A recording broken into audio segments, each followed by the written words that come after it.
Welcome to Education in Focus. I'm your host, Eliana Carnodal. A new report from the nonprofit Available to All was released last week, outlining ongoing legal discrimination in education. Joining me to tell us more about this is Chalkboard News editor Brendan Clary. Brendan, what is Available to All and what did they find in this report? Yeah, Eliana. So Available to All is essentially like a nonprofit that is nonpartisan. It calls itself a watchdog.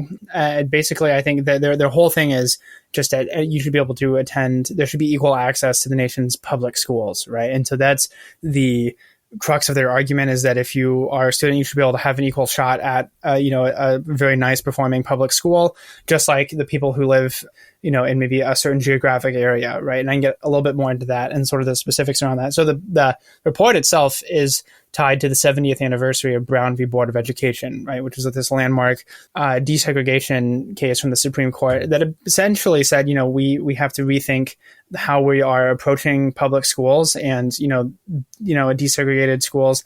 And specifically what the report points out is that it wasn't just access to public schools. It was one particular public school where a Black student said, I want to attend this public school. And the NAACP said, this is what we're pushing for. And the court agreed and said that the student had the right to go to that particular public school. So essentially, that's what this report is talking about, is the geographic zones that still prevent students from attending certain high-performing public schools in their area.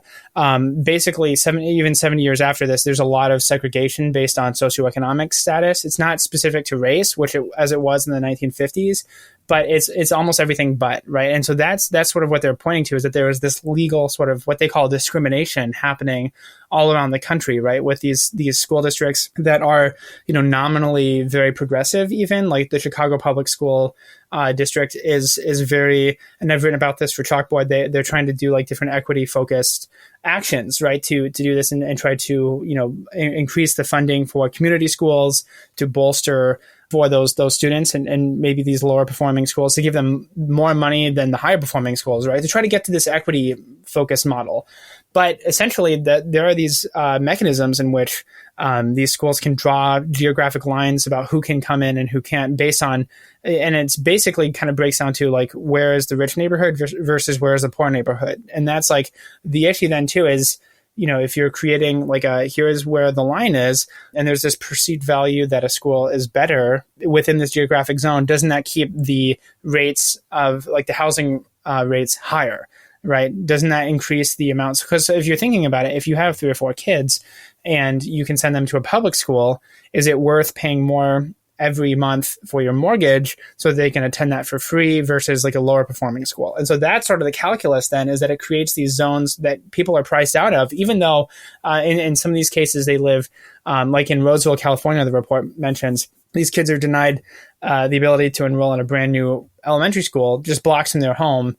And instead they're bused 20 minutes away to a different school because of like this gerrymandered district line. So they're actually going farther than they would if they could just walk to this school because of the way that the lines are drawn. So it's one of those kinds of things of like, is that fair? Is that equitable to these students? And so it starts raising these questions, right, of what's the best way to sort of figure out who gets a shot at these high performing public schools, right? And then there's another interesting thing from the report, is that these magnet schools, and I've seen this with the research that I've just looked into the research. There are different ways that magnet schools can try to give priority to students from higher socioeconomic status, and they don't call it saying they don't go out there and say like, let's give rich kids the advantage, but that's basically what they're doing in some of these like admissions policies, and that's legal. They can do that, and they can say like, let's prioritize that.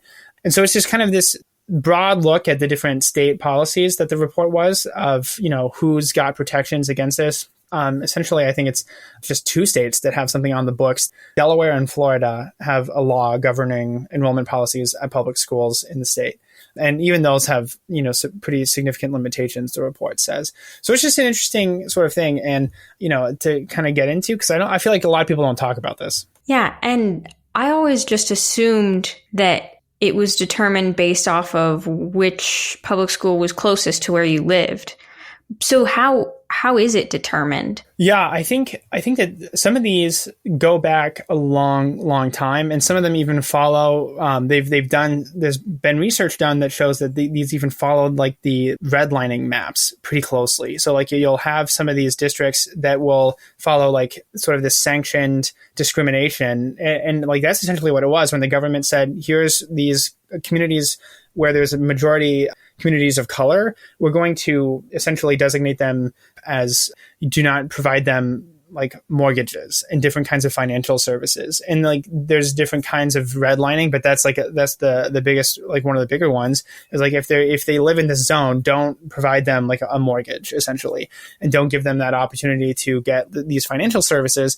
And so people have done research, and there are some of these maps that are very tied to some of that redlining, which I think, most people, everybody looks back and they're like, hey, this is not a good thing. Like the government did this. This was illegal. This was discrimination. But nobody really looks at their school map as long as it works for them and says the same thing, right? And I think that, that's sort of the, people can get very defensive about that. Like you've worked really hard to live in the neighborhood that you are living in. So why should somebody else just be able to come in if they're from a lower economic status, right? Or they live in a poorer neighborhood than you. So I think that sort of starts to play a role then is you have people who are like, well, they should be able to do this in theory, but not at my school because I don't want them to take the place that should go to my kid, right? Like I don't want my kid to be displaced from that.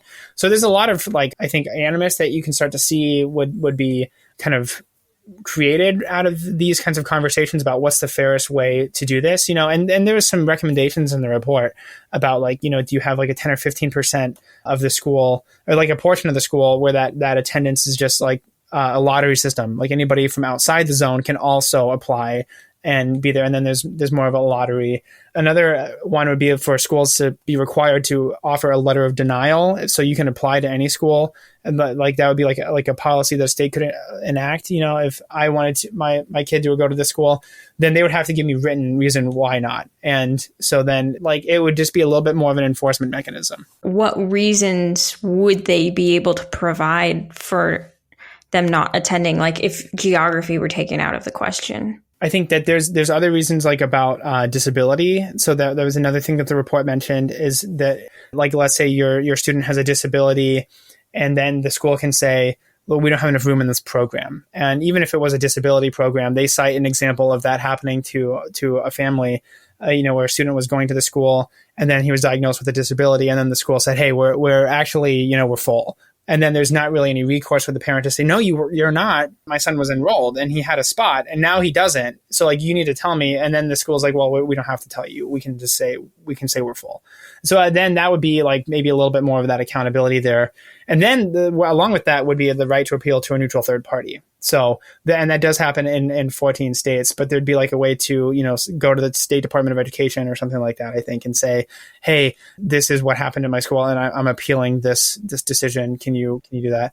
So that's one recommendation. Another one is collecting and reporting data on admissions and enrollment, socioeconomic status. I think some of these things that they already do collect potentially. And then, moving toward a less exclusionary system. So that's what I said with that being required to reserve a portion of seats, like 15% of the seats for kids who live outside of the zone or the district, right? To say, okay, you can still come here. And then they also, this is maybe a little bit controversial and I know we're running out of time here, but are like allowing address sharing. So like, let's say your grandfather lives in a school district, like you should be able to put your grandfather's address for your kids so that they can go to that school because that's maybe a better school and your kids want to go there. So they're saying you should be allowed to do that.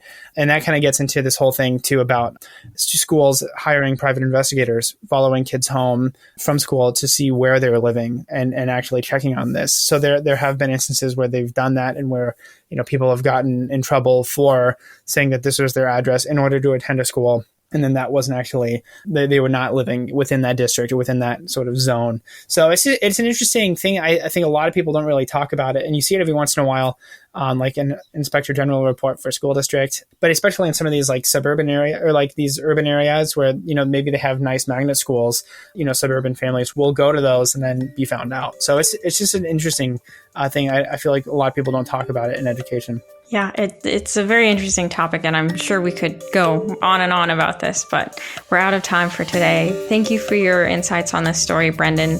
Listeners can keep up with this story and more at chalkboardnews.com.